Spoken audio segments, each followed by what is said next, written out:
রোহিত ভেমুলা যখন আত্মহত্যা করলেন সেই জিনিসটা খুব বড় আকারে চোখের সামনে এলো, আমরা দেখলাম যে যদি দেখা যায় কোনো অভিযোগ ভুয়ো, তাহলে যে অভিযোগকারী বা অভিযোগকারিনী তার বিরুদ্ধেও কিন্তু একটা শাস্তিমূলক ব্যবস্থা নেওয়া যেতে পারে। এতে যে উচ্চবর্ণ তাদের বিরুদ্ধে এইটা বিলটা নিয়ে আসা হয়েছে। The caste system had been created by god and everyone should do his duty according to his caste. OBC সম্প্রদায়কে এখন মনে করা হচ্ছে তারা রাহুল গান্ধীর পেছনে চলে গেছে, একটা ধর্ম সংকট তৈরি হয়ে গেছে। এখন এখান থেকে সরে আসা বিজেপির পক্ষে কতটা মুশকিলের? এটা যতক্ষণ হিন্দু মুসলমান ন্যারেটিভে ছিল ততক্ষণ এটা অত বোঝা যায়নি। তুমি ধর্ম দিয়ে যদি খেলা খেলতে চাও তাহলে সেখানে অধর্ম ঢুকবে, এ তো রবীন্দ্রনাথের কথা আছে।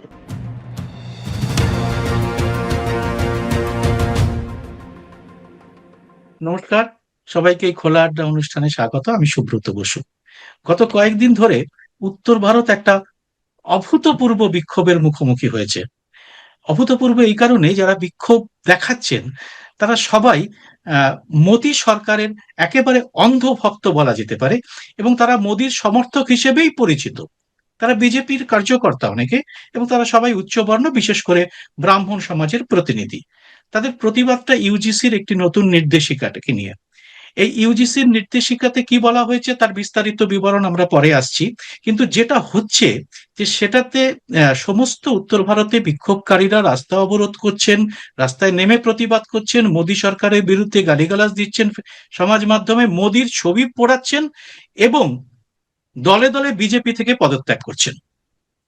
এরকম অবস্থা উত্তর ভারতের গোপালয়ে কখনো কিন্তু এর আগে দেখা যায়নি। এই বিষয়টির পরবর্তীকালে আরেকটুখানি এটাতে আরেকটুখানি এর মাত্রা বেড়েছে, যখন উত্তরপ্রদেশের বরেলির একজন প্রথম শ্রেণীর ম্যাজিস্ট্রেট, তার নাম হচ্ছে অলঙ্কার অগ্নিহোত্রী, তিনি যখন এই ইস্যুটা এবং তার সঙ্গে শঙ্করাচার্যের হেনস্থার ইস্যুকে একসঙ্গে করে তিনি তার পদত্যাগ পত্র জমা দিয়েছেন।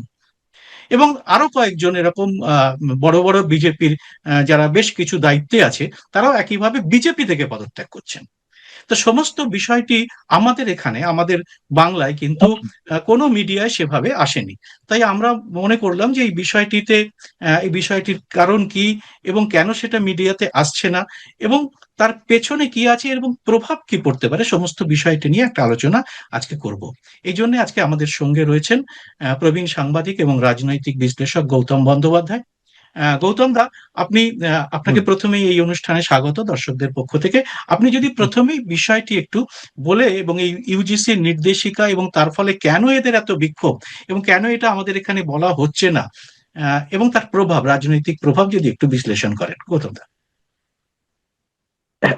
দেখো সুব্রত, এই যে জিনিসটা ঘটছে বা ঘটতে চলেছে এবং ঘটবে বলে বুঝে নিচ্ছি আমরা, এটার ব্যাকগ্রাউন্ডটা যদি না জানা যায় তাহলে ঠিক বোঝা যাবে না। এটা আসলে দীর্ঘদিন ধরে বিভিন্ন শিক্ষা প্রতিষ্ঠানে, আমরা জানি শুধু শিক্ষা প্রতিষ্ঠান নয়, বিভিন্ন কর্মক্ষেত্রেও দেখা গিয়েছে এই যে দলিত বা পিছিয়ে পড়া জাতি বা যারা, তাদের উপরে একটা অত্যাচারের মাত্রা বাড়ছিল, বহুদিন ধরে বাড়ছে বিভিন্ন ভাবে। এই অসাম্য, তাদের বিরুদ্ধে মানসিক ভাবে তাদের উপরে অত্যাচার করা, অনাচার করা, বিভিন্ন ধরনের জিনিস, এবং এটা বহু সময় বেড়েছে কিন্তু রিপোর্টেড হয়নি ঠিকভাবে। রোহিত ভেমুলা যখন আত্মহত্যা করলেন সেই জিনিসটা খুব বড় আকারে চোখের সামনে এলো, আমরা দেখলাম। এবং সেইটা যখন চোখের সামনে এলো, যখন রোহিত ভেমুলা আত্মহত্যা করলেন, কেন, প্রথমত তার পিএইচডি ফেলোশিপ আটকে দেওয়া হলো, তাকে সাসপেন্ড করে দেওয়া হলো, এবং তিনি পরিষ্কার সেটা বলে গেলেন আত্মহত্যার আগে, আত্মহননের আগে, যে এটা পুরোপুরি তার এই যে মূলত তার যে জাতিভিত্তিক যে পরিচয়, তার জন্যই তাকে এই হেনস্থা প্রতিদিন নিয়ত হতে হয়েছে, হেনস্থা হতে হয়েছে সাংঘাতিক ভাবে। এই ঘটনায় একটা তুমুল আলোড়ন তৈরি হয়। এরপরে আরো ঘটনা ঘটেছে। আরেকজন এই যে ডাক্তার ছিলেন, তারই পায়েল, রেসিডেন্ট ডক্টর ছিলেন মুম্বাইয়ে, তিনিও আত্মহত্যা করেন একই কারণে। এবং তাই নিয়ে সুপ্রিম কোর্টে মামলা টামলা হয়েছিল। সুপ্রিম কোর্ট তখন বলেছিল, এই রোহিত ভেমুলার মা মামলা করেছিলেন, মামলা করার পরে একটা খাতায় কলমে একটা আইন কানুন তৈরি হবে বলে ঠিক হয় এবং আইন কানুন তৈরিও হয়, হয়নি তা নয়, হয়েছে, কিন্তু কি হলো, তাতে কোনো লাভ হয়নি। এবং রোহিত মেমুলার মা আরেকবার সুপ্রিম কোর্টে গিয়ে বললেন এই কাগজে কলমেই হয়েছে, কার্যত কিছুই এটা হয়নি। এবং হয়নি কেন, তার কারণ হচ্ছে এটা কিভাবে, এটা এই যে আইনটা প্রণয়ন হয়েছে তার কার্যকরী কি করে হবে তারই কোনো দিশা পাওয়া যাচ্ছে না, এবং ওই যে কিছু হচ্ছে না। তখন সুপ্রিম কোর্ট পার্লামেন্টকে বললো যে তোমরা এমন একটা কেন আইন তৈরি করছো না, একটা কড়া আইন কেন তৈরি করছো না, যাতে এই ধরনের যারা এই ধরনের বিভিন্ন পিছিয়ে পড়া জাতি থেকে দলিত যারা তারা আসছে তাদের উপরে এই যে অত্যাচার, এই যে অনাচার চলছে, এটা বন্ধ হয়। কেন বন্ধ হবে না, এটা তোমরা কেন দেখছো না? তার প্রেক্ষিতে একটা ইউজিসি সরকারের নির্দেশে, কেন্দ্রীয় সরকারের নির্দেশে, বিজেপি সরকারের নির্দেশে ইউজিসি, ইউনিভার্সিটি গ্রান্টস কমিশন একটা বিধি, নিয়ম চালু করলো। এবং সে চালু করলো মানে সেই যে প্রণয়ন করলো নীতিটা, নিয়মটা, তার একটা নোটিফিকেশন জারি হয়েছে। এই নোটিফিকেশন জারি হওয়ার পর থেকেই তুমুল হই হট্টগোল, প্রচন্ড উত্তেজনা, প্রচন্ড যাকে বলে বিদ্রোহ, দলের মধ্যে বিদ্রোহ। বিজেপি দল শুধু না, বিভিন্ন কর্মী সমর্থক এবং সামাজিক যে ক্ষেত্রটা, যেখানে বিজেপির একটা বিশাল অংশের যাকে বলা হয় ক্ষমতা রয়েছে, বিশাল অংশের সমর্থন তাদের প্রতি রয়েছে, সেখানেই এই বিক্ষোভটা দেখা যাচ্ছে, বিদ্রোহটা দেখা দিচ্ছে। কেন? কারণ সেই যে রুলটা করা হয়েছে, সেই রুলের মধ্যে বলা হয়েছে, নিয়ম যে বিধি করা হয়েছে তার মধ্যে বলা হয়েছে যে একটা কমিটি তৈরি করতে হবে, একটা কমিটি তৈরি করা হবে ইউনিভার্সিটি থেকে। সেই কমিটিতে কারা কারা থাকবেন, থাকবেন যে কমিটির মধ্যে যারা মেম্বার আছেন তাদের মধ্যে এসসি আছেন, মানে উপজাতি, আদিবাসী, SC, scheduled caste, scheduled tribe, এবং ওবিসি, ওবিসি এবং মহিলা এটা নতুন প্রতিনিধি, যুক্ত করা হয়েছে ওবিসিটাকে। ওবিসি কে যুক্ত করা হয়েছে। এবং এইটা হলো একটা, এবং সেখানে কোনো জেনারেল ক্যাটেগরির কাউকে রাখা হয়নি। নাম্বার ওয়ান, এইটা হচ্ছে প্রথম প্রাথমিক একটা ইয়ে, যে জেনারেল ক্যাটেগরির কাউকে রাখা হলো না, এক নম্বর। এটা একটা যারা প্রতিবাদ করছে তারা পরিষ্কার বলছে এটা সবর্ণ, যারা সবর্ণ মানে মূলত কিন্তু বর্ণাশ্রম যারা, মানে যাদের যে চারটে বর্ণ তাদেরই সবর্ণ বলা হয়, যদিও বলা হয়, কিন্তু বলা হলেও মূলত যে ব্রাহ্মণ সমাজ যারা উচ্চ বর্ণ তারা মনে করে তারাই হচ্ছে সবর্ণ একমাত্র, বাকিদের কথা খুব একটা ভাবার দরকার নেই। কারণ এই যে ব্রাহ্মণ্যবাদ, ব্রাহ্মণ্য সমাজ, যে ব্রাহ্মণ্যবাদের উপর ভিত্তি করে, যে মনুবাদের উপরে ভিত্তি করে কার্যত আরএসএস দাঁড়িয়েছিল, এবং আরএসএস এর পরে বিজেপি এসেছে জনসংঘের হাত ধরে। কাজেই তাদের যারা কর্মী সমর্থক ছিল, তাদের মধ্যে যে দীক্ষাটা তারা পেয়েছিল, এই যে মনুবাদের দীক্ষাটা, এটা তো সেই দীক্ষার বিপরীতে যাচ্ছে। এবং সেটা কে করছে? বিজেপি করছে। কারণ সেখানে এই যে জেনারেল ক্যাটেগরি মানেই হচ্ছে, ধরেই নেওয়া হচ্ছে যারা বর্ণ হিন্দু সমাজের প্রতিনিধি তারা কেউ থাকবেন না। এবারে এইটা হলো একটা। এইটা হওয়ার পরে কি বলা হচ্ছে বিধিতে, যে যদি কোনো অভিযোগ জমা পড়ে, সেই অভিযোগটাকে তার প্রামাণ্য দেখা হবে, এবং দেখা হয়েই যার বিরুদ্ধে অভিযোগ তার বিরুদ্ধে সঙ্গে সঙ্গে শাস্তি দেওয়া হবে। এই শাস্তি দেওয়ার ক্ষমতা থাকবে। কাজে শাস্তি যদি দেওয়া হয়, কি হয়, তাহলে তার যদি সে ছাত্র হয়, তার শিক্ষা জীবন শেষ হয়ে যাবে। আর যদি তিনি শিক্ষক হন, তাহলে তো তার এমনিতে সমস্ত চাকরি জীবনই শেষ হয়ে যাবে, যেতে পারে। এই ধরনের একটা ভয়, সাংঘাতিক একটা ভয় এটা দাঁড়িয়েছে।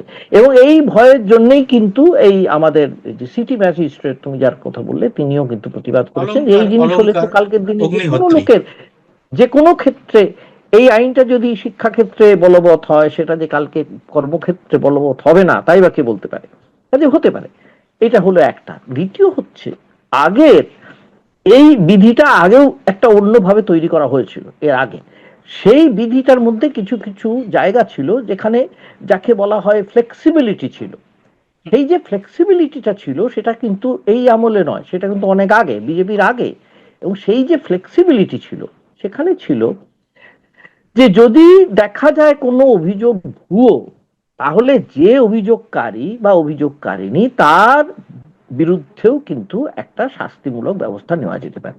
এটা দেখা গেল কেউ সত্যি ভুয়ো অভিযোগ করেছে, হতেই পারে, এটা এমন নয় যে হতে পারে না, কিন্তু এখানে সেই ইনফ্যাক্ট সেই ক্লজটা রাখাই হয়নি, সেটা রাখা হয়নি। তাহলে কি হচ্ছে, যেই অভিযোগ করে থাকুক, সে যদি ভুয়ো হোক বা সঠিক হোক, যাই করে থাকুক, গোটা সমস্ত দাঁড়িপাল্লাটা তাদের দিকে চলে যাচ্ছে। এটা হলো বিরাট রকমের একটা একটা সাংঘাতিক রকমের। এরা বলছে, যারা বলছে তারা বলছে প্রথমত এর দুটো কারণ।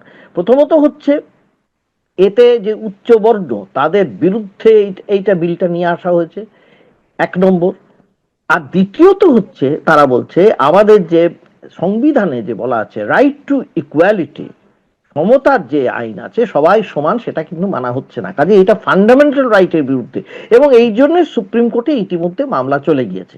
এই একটা মামলা ইতিমধ্যে মানে শুরু হবার প্রক্রিয়া না হলেও মানে গিয়েছে, যে মামলাটা শুরু হবে বা শুরু হবার প্রক্রিয়া শুরু হবে। এরপরে কি হলো, তাহলে কি হলো, এর একটা রাজনৈতিক যে প্রভাব, যেটা বললাম রাজনৈতিক ভাবে এটা কিরকম ভাবে প্রভাব ফেললো। প্রভাবটা ফেললো এটাই যে, এই আমি প্রথমেই যেটা বললাম, যে মনুবাদকে ভিত্তি করে, আমি তোমাকে একটা শুধু প্রসঙ্গত একটা কথা বলছি, যেটা গোলওয়ালকার জীবনের শেষে এসে বললেন, মানে ইনফ্যাক্ট তিনি এসে বললেন যে the caste system had been created by god and everyone should do his duty according to his caste. তা বর্ণাশ্রমটাকে এত এইভাবে গোলওয়ালকার বলে গিয়েছেন যে এইটা সৃষ্টি করেছেন ভগবান, অতএব প্রতিটি মানুষকে এটা মানতে হবে। এই হলো বর্ণাশ্রমের তাদের বর্ণটা। সেই বর্ণাশ্রম কি বলছে প্রথমে, যে ব্রাহ্মণ যারা তারা হচ্ছে শ্রেষ্ঠ। এটা আমরা জানি, মনুবাদে ব্রাহ্মণ হচ্ছে শ্রেষ্ঠ। সেই যে শ্রেষ্ঠ যে ব্রাহ্মণ, এমন সত্যি কথা বলতে এটা তুমি যদি দেখো বিভিন্ন আইনের ক্ষেত্র, আইনের যখন ব্যবহার হয়েছে সেখানেও আমরা দেখেছি, বিচারের যখন প্রক্রিয়া হয়েছে সেখানেও দেখেছি, শুধু বর্ণ হিন্দু সমাজের বলে অনেক সময় অনেককে বড় গুরুতর অপরাধ থেকেও মাফ করে দেওয়া হয়েছে, কারণ ধরেই নেওয়া হয়েছে তারা এরকম অপরাধ করতে পারেন না, তাই অনেক উঁচুতে রাখা হয়েছে। এই কাস্ট সিস্টেমটা চলছে চলছে। তার মানে আমি এটা বলতে চাইছি না যে বর্ণ হিন্দু মানেই খারাপ হবে, মোটেই তা মনে করবো না। বর্ণ হিন্দু মানে প্রচুর ভালো ভালো মানুষ আছেন, এবং সবচেয়ে বড় কথা এটাও আমি দেখেছি যে বর্ণ হিন্দুর মধ্য থেকেই প্রচুর মানুষ এসে এই মনুবাদের বিরুদ্ধেই প্রচার করেছেন। প্রচুর মানুষ, অজস্র মানুষ, যারা খুব রেশনাল থিঙ্কার, মানে যারা ভাবনা চিন্তা, স্বচ্ছ ভাবনা চিন্তার অধিকারী প্রচুর মানুষ, তারা কিন্তু ইনফ্যাক্ট হিন্দু ধর্মের যে রেফরমেশন, রিফর্ম যাকে বলা, সংস্কার, তারাই মানে উদ্যোক্তা হয়েছেন, এমনও হয়েছে।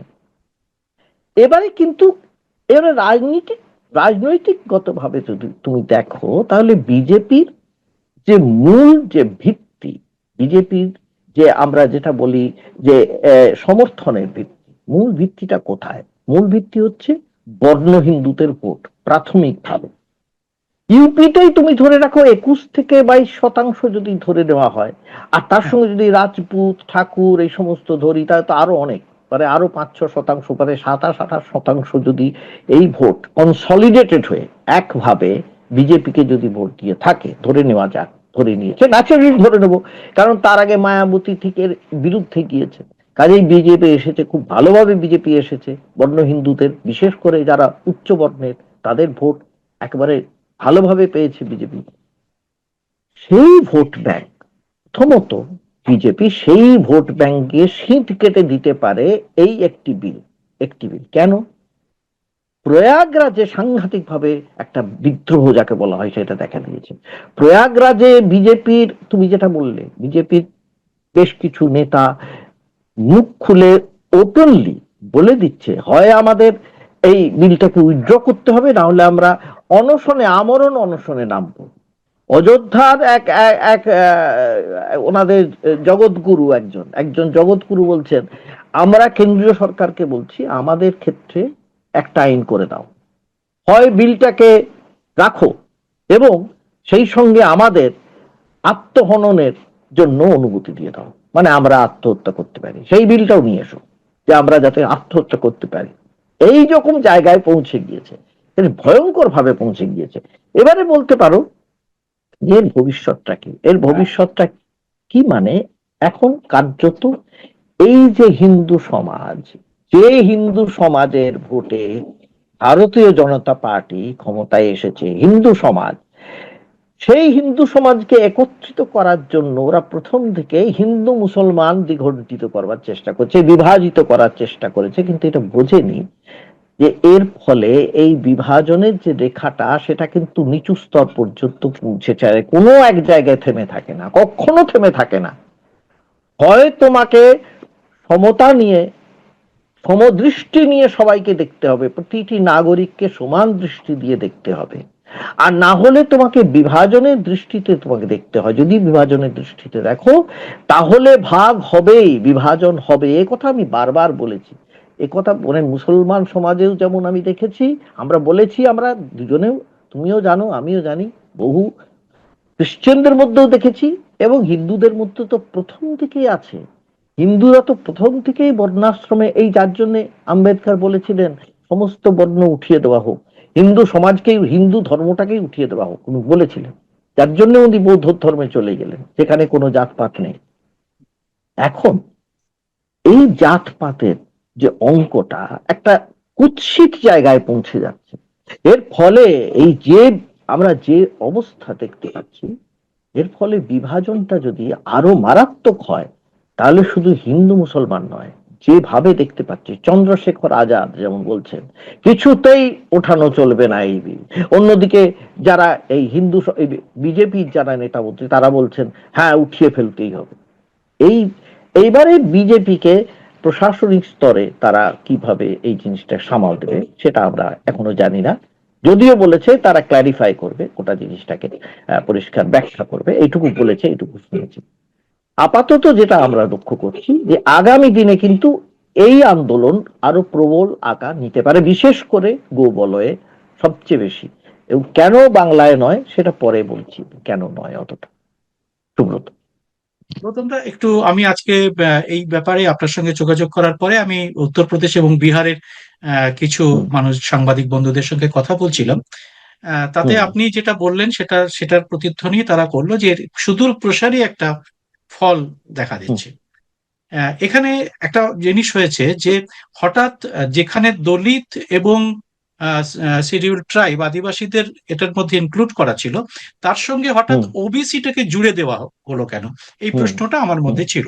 তো আমি সেটা হুম তাদের কাছে যেটা জানতে পারলাম যে এই হুম উত্তরপ্রদেশ ভোটের আগে বা এর মধ্যে এই বলা যে সমস্ত অন্যান্য ভোট হবে, সেই ভোটে আহ রাহুল গান্ধী এবং অখিলেশের প্রভাব যথেষ্ট বেশি হয়েছে, এবং রাহুল গান্ধীর মূল রাজনীতিটা এখন ওবিসি কেন্দ্রিক হয়ে গেছে। এই ওবিসি কেন্দ্রিক রাজনীতিটা রাহুল গান্ধী করে বিশাল সাফল্য লাভ করেছেন, এবং সম্প্রতি রায়বেরেলিতে যখন রাহুল গান্ধী গেছেন এত মানুষের ভিড় হয়েছে তাকে দেখার জন্য, যেন মনে হচ্ছে একজন মাস লিডার সেখানে এসে গেছে। এবং এমনকি মোদির সভাতেও আর সাম্প্রতিককালে এত ভিড় হয়নি, স্বতঃস্ফূর্ত ভিড়। তো সেইটাতে তারা বলছেন যে এই যে এই যে ওবিসি কে যুক্ত করার পেছনে এটা একটা বড় কারণ, যে ওবিসি সম্প্রদায়কে এখন মনে করা হচ্ছে তারা রাহুল গান্ধীর পেছনে চলে গেছে, তাই জন্য এইটাকে দিয়ে সেটাতে একটা প্রলোভ, এবং আমরা যে ওবিসিদেরও বন্ধু, শুধু দলিত এবং আদিবাসীদের নয়, আমরা ওবিসিদেরও বন্ধু, সেইটা প্রমাণ করার একটা চেষ্টা হচ্ছে। সেই জন্য আপনি যেটা বললেন, এই একটা ধর্ম সংকট তৈরি হয়ে গেছে এখন, এখান থেকে সরে আসা বিজেপির পক্ষে কতটা মুশকিলের? দেখো সুব্রত, এই যে তুমি যেটা বললে এক্স্যাক্টলি, এটা very very valid point. OBC মানে কিন্তু শুধু হিন্দুদের মধ্যে নয়, মুসলিমদের মধ্যেও কিন্তু ওবিসি আছে। মুসলিমদের মধ্যেও ওবিসি আছে, এবং মুসলিমদের কিছু বিশেষ কিছু শ্রেণীকে কিন্তু বিজেপি নিজেদের দিকে টানবার অনেক চেষ্টা করেছে, এমনকি গত পৌরসভা ভোটে অনেক মুসলিমকে তারা নিয়ে ভোটে দাঁড় করিয়েছিল, আমরা জানি। এবং কাদের দাঁড় করেছিল, বিশেষ একটি শ্রেণীকে, সেই শ্রেণী বিশেষ করে যারা ওবিসি শ্রেণীভুক্ত মুসলিম সমাজের অনেক আছে, শ্রেণী আছে, আমরা জানি সেটা, তারাও ঢুকে পড়তে পারে। কাজেই হিন্দু সমাজের মধ্যেও মনে হবে যে বিজেপি তাদের উপরে ভিত্তি করে, তাদের সমর্থনে ভিত্তি করে আজকে ক্ষমতায় এসেছে, দাপটের সঙ্গে রাজত্ব চালাচ্ছে, তারাই এখন কিন্তু এই সমস্ত জিনিসটাকে ভেঙে ফেলতে চাইছে, এক নম্বর। এবং এই যে তুমি বললে ওবিসির প্রসঙ্গটা, এক্স্যাক্টলি একই কাস্ট সেন্সাস নিয়ে যেভাবে রাহুল গান্ধী রাস্তায় নেমেছিলেন, বলেছেন, এদের ভয় হচ্ছে, এদের ভয় হচ্ছে এদের মানে এটা মূলত শুধু যে আমি ব্রাহ্মণদের বলবো না, ব্রাহ্মণ তার সঙ্গে ক্ষত্রিয় বিভিন্ন এই যে উচ্চ বর্ণীয় তথাকথিত যারা উচ্চ বর্ণ যারা। উচ্চ বর্ণে যারা আছে তাদের একটা ভয় হচ্ছে যে তাদের যে একটা আধিপত্য ছিল প্রথমত সেটা খর্ব হবে। এটা ঠিক আছে একটা। আরেকটা হচ্ছে তারা ভীষণ লেট ডাউন মনে করছে। কারণ এটা মনে করছে কেন? কারণ তারা মনে করছে তাদের কোনো রিজার্ভেশন নেই, আইনত নেই, রিজার্ভেশন নেই, সংরক্ষণ নেই। কাজেই সংরক্ষণ তাদের যখন নেই, কাজেই তারা এমনিতেই দিনের পর দিন আরো দুর্বল হয়ে পড়ে। এবং অন্যদিকে এদের শুধু সংরক্ষণ আছে তাই নয়, এবারে যদি এই বিলটা আসে এবং তার শিকার যদি হতে হয় বর্ণ হিন্দুদের, তাহলে বর্ণ হিন্দুরা ভীষণ রকম ভাবে ভয় পাচ্ছে যে তাদের উপরে এখন যে অত্যাচার বা অবিচারের কথা তারা শুনে আসছে, তাদের মধ্যে অনেকে স্পর্শকাতর মানুষও আছেন, সংবেদনশীল মানুষও নিশ্চয় আছেন। তারাও ভাবছেন এবারে যদি এই আঘাতটা তাদের উপর আসে তাহলে কি করে সামলাবেন, এবং এই আঘাতটা এলে তাদের ক্ষেত্রে দ্বিগুণ হয়ে আসবে না তাই বা কে বলেছে? এটা হতে পারে। কারণ আমি যদি কাউকে কোনো মানসিক আঘাত দিয়ে থাকি, শারীরিক আঘাত দিয়ে থাকি, তখন তার রিটালিয়েশনটা যে আরো দ্বিগুণ ভাবে আসবে না, এলেই বা কে সামলাবে এটা? আর রাজনৈতিক ভাবে বিজেপির পক্ষে খুব মুশকিল। বিজেপির এখন শাকের করা, বিজেপি কি করে এটাকে সামলাবে? ওবিসি কে বাদ দিলে কিন্তু এই যে উত্তরপ্রদেশের রাজনীতি শুধু না, উত্তরপ্রদেশ আছে, হরিয়ানা আছে, বিভিন্ন জায়গায় ওবিসি মানে কিন্তু বিহারেও আছে, এমন নয় যে নেই। এই সমস্ত জায়গায় একটা ভীষণ রকমের একটা টালমাটাল পরিস্থিতি, একটা তোলপাড় শুরু হবে এবং বিজেপির অন্তর্মহলে শুরু হবে। বিজেপির একটা বিরাট অংশ কিন্তু ওবিসির ভোট পেয়ে থাকছে বহুদিন ধরে, এবং বিজেপি বারবার বোঝানোর চেষ্টা করেছে যে ওবিসি বা সমস্ত হিন্দুরাই হচ্ছে তাদের সঙ্গে একসঙ্গে আছে এবং একসঙ্গে থাকবে, এটা এখানে বারবার বলবার সরকারটাই চেষ্টা টিকে করে। আছে ওবিসির উপর, কারণ নীতিশ কুমার নিজে ওবিসি, কুর্মী সমাজের তিনি প্রতিনিধি, এবং নীতিশ বিহারে কুমারও সব যেমন মিলিয়ে নিজে ওবিসি, এবং যোগী কিন্তু নিজে তো ব্রাহ্মণ নন, এবং তিনি তার ক্ষত্রিয়, জন্য কিন্তু তিনি ক্ষত্রিয় সমাজের ক্ষত্রিয় প্রতিনিধি। ক্ষত্রিয় সমাজের, এবং সেই জন্য ব্রাহ্মণ সমাজের কিন্তু তার প্রতি একটু অ্যালার্জি আছে, এটা হুম, আমরা জানি। আর এটা আগে অ্যালার্জি থেকেই আছে, আছে। হ্যাঁ। আছে। কাজেই সেটা তো ইতিমধ্যে আছে, কারণ সেটা বেড়ে যাবে। সেটা বেড়ে গেলে যদি ভোট ব্যাংকে তাদের ক্ষয় হয়ে যায়, তাহলে উত্তরপ্রদেশের মতো রাজ্য যদি হাতছাড়া না হলেও, যদি হাতছাড়া হতেই পারে, না হওয়ার কিছু নেই, যদি হাতছাড়া হয়ে যায়, কিন্তু সারা ভারতের রাজনীতির যে ক্ষেত্রটা সেটার চেহারাটাই পাল্টে যাবে। এটা একটা ভীষণ রকমের বিজেপির কাছে ভয়ে এসেছে। একে দক্ষিণ ভারতে কি হবে তা জানে না, এখানে পশ্চিমবঙ্গে কি হবে তা তারা বুঝতে পারছে না। এবারে যদি মূল জায়গাটা গো বলয় এবং হিন্দি বলয় সেটা যদি তাদের কাছে নড়বড়ে হয়ে যায়, খুবই চিন্তার বিষয় তাদের ক্ষেত্রে। এবং তারা প্রথম দিন থেকে খুব সূক্ষ্মভাবে এই খেলাটা খেলে এসেছে, বিভিন্ন জাতপাতের যে রাজনীতিটাকে কি করেছে তারা সুকৌশলে হিন্দু মুসলমান ন্যারেটিভে বদলে দিতে চেয়েছে বরাবরই।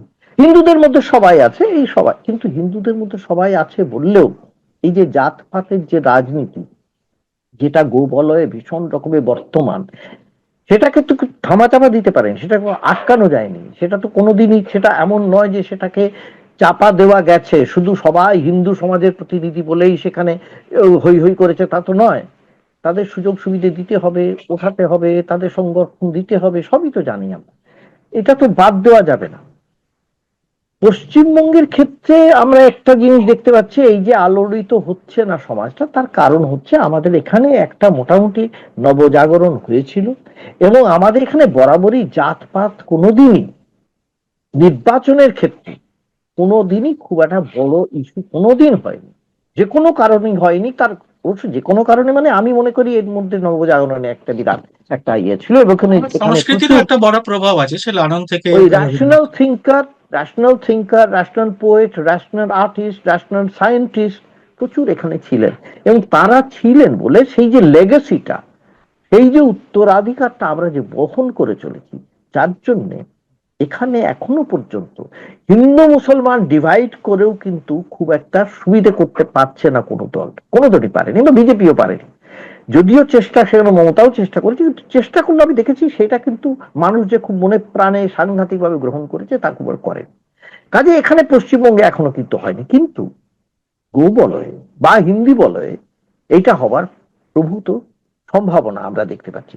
বিশেষ করে দেখো, এই যে এসসি এসটি ওবিসি, তুমি যদি এবারে যদি তুমি তুমি যদি বলটাকে ছেড়ে দাও, ওই যে একটা একটা যখন কোনো জিনিস বলটাকে ছেড়ে দিলাম কোর্টে, তখন তো আমার কোর্টে থাকলো না, আমি কিভাবে খেলবো আর আমি জানি না। এখন কিন্তু কিভাবে খেলবে এখন বোঝা খুব মুশকিল।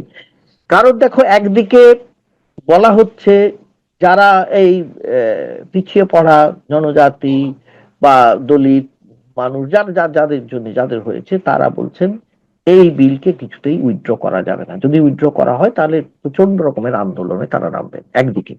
আবার অন্যদিকে এরা বলছে, স্টুডেন্ট উইং বলছে, বিভিন্ন সমাজের স্টুডেন্ট উইং বলছে, যারা ব্রাহ্মণ্য সমাজে, মূলত ব্রাহ্মণ্য সমাজের প্রতিনিধি বা উচ্চ বর্ণের প্রতিনিধি বা বিজেপির প্রতিনিধি, তারা বলছে এটাকে উইথড্র করতে হবে, না হলে দেশ জুড়ে একটা বন্ধের ডাক দেওয়া হতে পারে। এত দূর কথা বলা হচ্ছে। ভারত বন্ধের ডাক দিয়েও দিয়েছে এর মধ্যে বিজেপির থেকে বেরিয়ে যাওয়া, এবং তারা সবাই অন্ধভক্তই ছিলেন, যারা তারা। অর্ধভুক্ত ছিল। এবং কি হয়েছে, কিন্তু আরেকটা জিনিসও হয়েছে কি সঙ্গে, বিভিন্ন বিশ্ববিদ্যালয়ের মধ্যে একটা চূড়ান্ত বিভাজন দেখতে পাচ্ছি। পাঞ্জাব বিশ্ববিদ্যালয়ের একাংশ বলছে না, উইথড্র করা যাবে না। আবার লখনৌ বিশ্ববিদ্যালয়ের বলছে, অনেকে বলছে হ্যাঁ উইথড্র করতে হবে। এই জিনিসটা চলছে। এটা যতক্ষণ হিন্দু মুসলমান ন্যারেটিভে ছিল ততক্ষণ এটা অত বোঝা যায়নি, এত বোঝা বিজেপির যায়। স্বস্তি ছিল সেখানে, বিজেপির ন্যারেটিভে খানিকটা স্বস্তি ছিল এবং সেটা আমরা জানি, কিন্তু এটা তো সেখানে দাঁড়াচ্ছে না। আবার একই সঙ্গে ওবিসির মধ্যে এটাও বললাম, সেখানে মুসলিম সমাজেরও বেশ কিছু শ্রেণী সেখানে থাকবে। সব মিলিয়ে বিজেপির পক্ষে এই যে ইস্যুটা হয়েছে, যে পরিমাণ আন্দোলন সেখানে সংগঠিত হতে চলেছে এবং হচ্ছে, সেটাকে সামাল দেওয়া খুব কঠিন। এবং কঠিন কেন বুঝতে পারছি, এই যে উত্তরপ্রদেশের মন্ত্রীরা এড়িয়ে যাচ্ছেন, নিত্যানন্দ কেন্দ্রীয় মন্ত্রী নিত্যানন্দ রায় কথা এড়িয়ে গিয়ে হর হর মহাদেব, হর হর মহাদেব বলতে বলতে চলে গেলেন। কেন চলে গেলেন? কারণ তার কাছে কোনো উত্তর নেই। এইদিকে যিনি আমাদের এই বিহারের কি যেন আমাদের, যিনি ক্রমাগত মুসলিম বিদ্বেষী গিরিরাজ সিং। এটি, হ্যাঁ হ্যাঁ গিরিরাজ সিং। হ্যাঁ গিরিরাজ সিং, তারাও এখন চুপ করে আছেন, কিছু বলতে হ্যাঁ, পারছেন না, কিছু বলতে পারছেন না। কিছু। হ্যাঁ, এবং এই যে বলতে পারছেন না, বা সবাইকে খুব খুব মানে এখন ঠান্ডা মাথায় চিন্তা করতে হচ্ছে কি করে এই জিনিসটা এড়ানো যাবে। কিন্তু এড়িয়ে যাওয়া যাবে না, এইটাকে মিট করতে হবে, এইটাকে সরাসরি একটা উত্তর দিতে হবে। সেই উত্তরটা কত দিতে পারবেন আমি জানি না, বিজেপি এখন প্রথমত দিতে একটা পারবে খুব কিনা। এখানে একটা সময় খুব শেষে হয়ে এসছে, তবুও আমরা একটা প্রশ্ন আপনার কাছে রাখছি। সেটা হচ্ছে যে উত্তরপ্রদেশ থেকেই শুরু হয়েছিল এই স্লোগান যে বাটেঙ্গে তো কাটেঙ্গে, অতএব হিন্দু সমাজকে এক হতে হবে, না হলে তারা সংখ্যালঘুদের দ্বারা নানা রকম ভাবে ওই বাটেঙ্গে কাটেঙ্গের মতো কুৎসিত স্লোগান দেওয়া হয়েছিল। এবং পশ্চিম বাংলাতেও একই রকম ভাবে হিন্দুদের এক না করলে সংখ্যাগত ভাবে কিন্তু পশ্চিমবাংলার ভোটে বিজেপির পক্ষে কোন রকম ভাবে তার পায়ের তলায় জমি পাওয়া প্রায় অসম্ভব, প্রায় যদি। সেই জন্য বারবারই এখানে হিন্দুকে এক করার একটা চেষ্টা চলছে। কিন্তু খোদ উত্তরপ্রদেশে এই ইউজিসি বিল ছাড়াও আরো শঙ্করাচার্যের ইস্যু, এবং তার মধ্যে মথুরাতে আবার গোস্বামী সমাজের উপরে আঘাত, সেখানেও একটা বড় বৃন্দাবনে খুব বড় একটা বিক্ষোভ চলছে বিজেপির বিরুদ্ধেই। এবং মোদির বিরুদ্ধে লেখা হচ্ছে সোশ্যাল মিডিয়াতে, বিজেপির অন্ধভক্তরাই লিখছে, তার ছবি জ্বালানো হচ্ছে। সেই প্রেক্ষিতে দাঁড়িয়ে বিজেপির বাংলায় যে স্লোগান হিন্দু সমাজকে একত্রিত করা, হিন্দু হিন্দু ভাই ভাই, সেটা কি খুব সাকসেসফুল হতে পারে বলে আপনার মনে হয়? দেখো, এটা ছিল একটা ইতিহাসের প্রাসঙ্গিক অন্য ভাবে আছে, একটা ইতিহাসের ঘটনা। 1969 সালে আমাদের পার্লামেন্টে একটা ইউনানিমাসলি একটা ডিসিশন নেওয়া হলো, সিদ্ধান্ত নেওয়া হয়েছিল যে পুরীর শঙ্করাচার্য অস্পৃশ্যতাকে স্বীকার করেন, তিনি মনে করেন অস্পৃশ্যতা থাকতে হবে সমাজে, আর গোলওয়ালকর সেটা স্বীকার করেন। কাজেই দুজনের বিরুদ্ধে ইউনানিমাসলি একটা সিদ্ধান্ত নেওয়া হয়েছিল, তাদের এই বর্জন করা, তাদের এর বিরুদ্ধে একটা সিদ্ধান্ত নেওয়া হয়েছিল।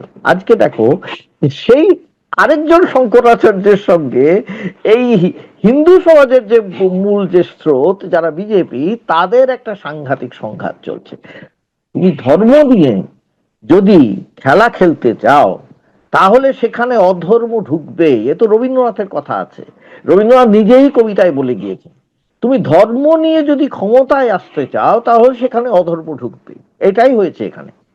ধর্ম তোমার ব্যক্তিগত ব্যাপার, তুমি নিজে কোন ঈশ্বরকে উপাসনা করো তুমি করতে পারো, তুমি মন্দিরে যেতে পারো, সবকিছু করতে পারো, তো আল্লাহর নাম করতে পারো, চার্চে যেতে পারো, কিন্তু তুমি রাজনীতিতে যেই মুহূর্তে মেশাবে তখনই তোমার ক্ষেত্রে কি হবে সেটা মানে সেটা তারের উপরে হাঁটা হবে। এক্স্যাক্টলি সেটা হয়েছে। এই যে শঙ্করাচার্যের ক্ষেত্রে কি হয়েছে, গোটা জিনিসটা রাজনীতির ক্ষেত্রে চলে এসেছে, ধর্মের মধ্যে নেই। শঙ্করাচার্যকে যেভাবে অপমানিত হতে হয়েছে, হেনস্থা হতে হয়েছে সেখানে, এবং কে তার বিরুদ্ধে, কে না যোগী সরকার। যোগী সরকার আবার কি বলছেন, বলছেন কি যে এখানে কোনো ধর্ম নয়, এখানে সংবিধানটাই মূল। কে বলছেন? উত্তরপ্রদেশের মুখ্যমন্ত্রী বলছেন সংবিধানই মূল। তিনি এই কথা বলছেন, যিনি প্রতিদিন প্রতি মুহূর্তে বোধহয় সংবিধানকে কিভাবে তটস্থ করে রাখেন এবং হেনস্থা করেন, বুলডোজার চালিয়ে সুপ্রিম কোর্ট বা হাইকোর্ট কারুর তোয়াক্কা না করে বুলডোজার চালিয়ে দেন, নিজের ইচ্ছে মতন এনকাউন্টার করতে বলে দেন। তিনি সংবিধানটা কোথায় মানেন আমার খুব দেখতে ইচ্ছে হয়, জানতে ইচ্ছে করে তার কাছ থেকে আপনি সংবিধানটা কতবার পড়েছেন এবং কোন কোন জায়গাটা আপনি মনে করেন খুব মূল্যবান।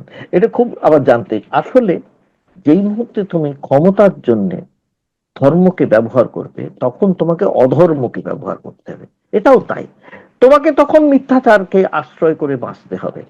এখন শঙ্করাচার্যের বিরুদ্ধে যে আন্দোলন হয়েছে সেটা ছড়িয়ে গিয়েছে, সমস্ত উত্তরপ্রদেশে ছড়িয়ে গিয়েছে, মথুরাতে পর্যন্ত ছড়িয়ে গিয়েছে। অনেকে এটা মানতে পারছে না কিছুতে। এই যে গোস্বামী সমাজের বললে, গোস্বামী সমাজের মানুষ মানে মন্দিরে নিজেদের জামা কাপড় খুলে নগ্ন করেছে এই ঘটনাতে, ইউজিসির পরেও তারা বলছে আমাদের নগ্ন হয়ে থাকাই দরকার। কারণ কি দরকার আছে আমাদের, এরপরে তো আমাদের বিরুদ্ধে সবাই আমাদের দেখবে যে আমরা এইরকমই নগ্ন লোকের সামনে, আমাদের এইভাবেই অপবাদ দেবে। তা যে আমাদের আর দরকারটা নিজেরা কি আছে পোশাক ছেড়ে পোশাক, ফেলেছে, নিজেদের পোশাক নিজেরাই ছেড়ে পোশাক ফেলেছে। ছিঁড়ে ফেলে। এই জিনিসটাকে আবার বলছি কি, বিজেপি যেটা আছে তারা যে জয়টা পেয়েছিল, আমি একটা বলি, এইটা বলি আজকে তোমায় ছেড়ে দিচ্ছি। বিজেপি যে জয়টা পেয়েছিল সেই জয়টা পেয়েছিল হিন্দু সমাজের ভোট পেয়ে, এটা ঠিকই, একটা গোটা হিন্দু সমাজ মেজরিটেরিয়ান।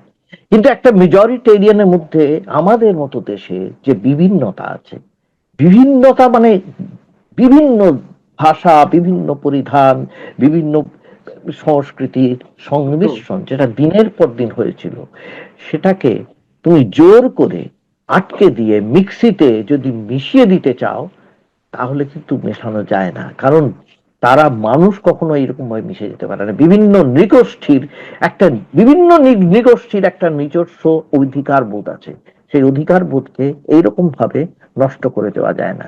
এটা বিজেপিকে বুঝতে হবে, যদি না বুঝতে পারে ওরা ক্ষমতায় থাকতে পারবে না।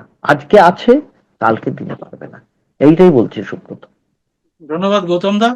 আহ, যারা আপনারা আজকের অনুষ্ঠান শুনলেন তারা বুঝতেই পারলেন আমাদের অনুষ্ঠানটার মূল সুর ছিল যে এই বিদ্বেষ রাজনীতির বিরুদ্ধে, এই ধরনের রাজনীতি, ধর্ম নিয়ে রাজনীতি এবং বিভেদের রাজনীতি থেকে বেরিয়ে এসে প্রকৃত রাজনীতির কথা বলা, মানুষের প্রকৃত ইস্যুগুলোকে তুলে ধরা, এবং সেটা দিয়েই আসলে কিন্তু ভোট এবং প্রকৃত রাজনীতির যে সচেতনতা সেটা আসতে পারে। তো আজকে আমাদের এই অনুষ্ঠানটা আমরা সেই সুরেই বাঁধলাম। আশা করা যায় ভারতের ভোটে এবং যারা আমরা আমাদের খুব প্রতিবেশী দেশেও ভোট এই সামনে কিছুদিনের মধ্যেও, সেখানেও ধর্ম থেকে মুক্ত হয়ে, মানুষ বিদ্বেষ থেকে মুক্ত হয়ে তারা যদি রাজনীতির সচেতনতা থেকেই ভোট দেন তাহলে সেটা আমাদের পক্ষেও ভালো এবং সে দেশের পক্ষেও ভালো।